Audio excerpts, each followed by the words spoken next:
আসসালামু আলাইকুম। আপনার উপর শান্তি বর্ষিত হোক। প্রিয় শরীদ, খতমে কামালের ৪১তম ধাপে আপনাকে স্বাগতম।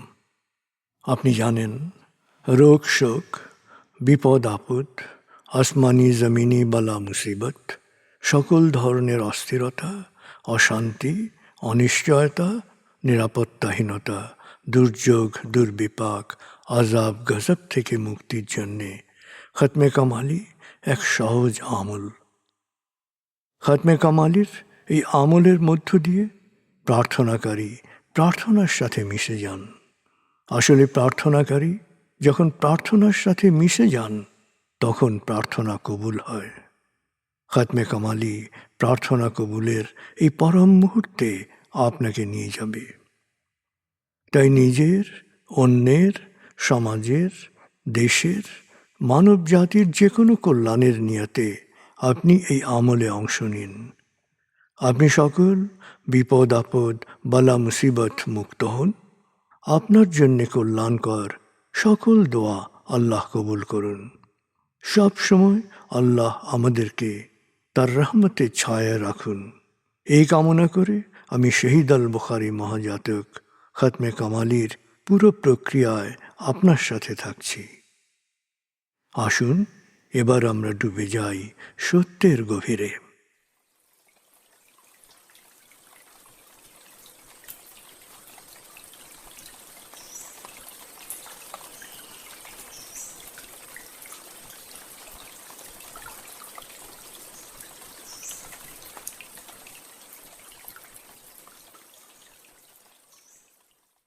হে আল্লাহ, বিতাড়িত শয়তান থেকে আমি তোমার আশ্রয় প্রার্থনা করছি।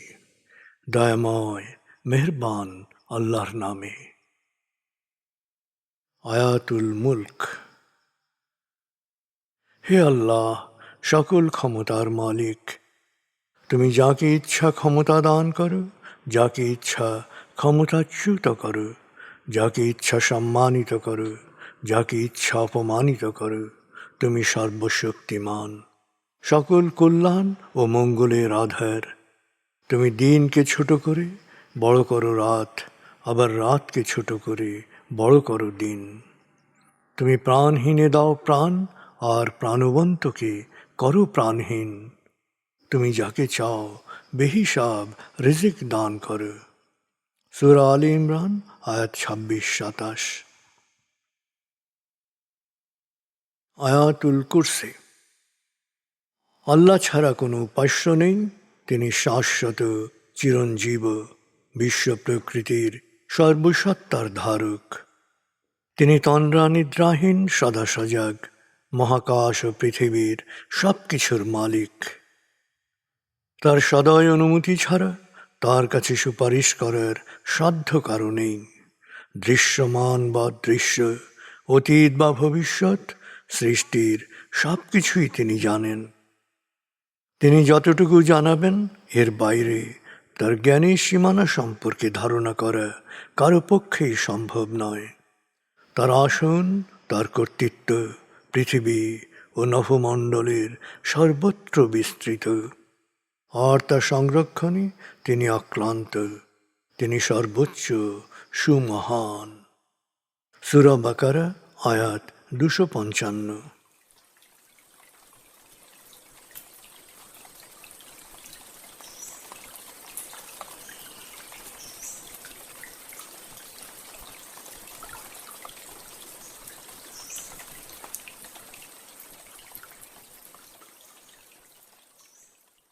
আসুন আমরা ধীরে ধীরে ডুবে যাই হৃদয়ের গভীরে নবী প্রেমে। বলগল উলা বিকমালিহি, কশফত দুজা বিজমালিহি, হসনত জমিও খিসালিহি, সল্লু আলাইহি ওয়ালিহি। بلغ العلا بكماله كشف الدجى بجماله حسنت جميع خصاله صلوا عليه وآله بلغ العلا بكماله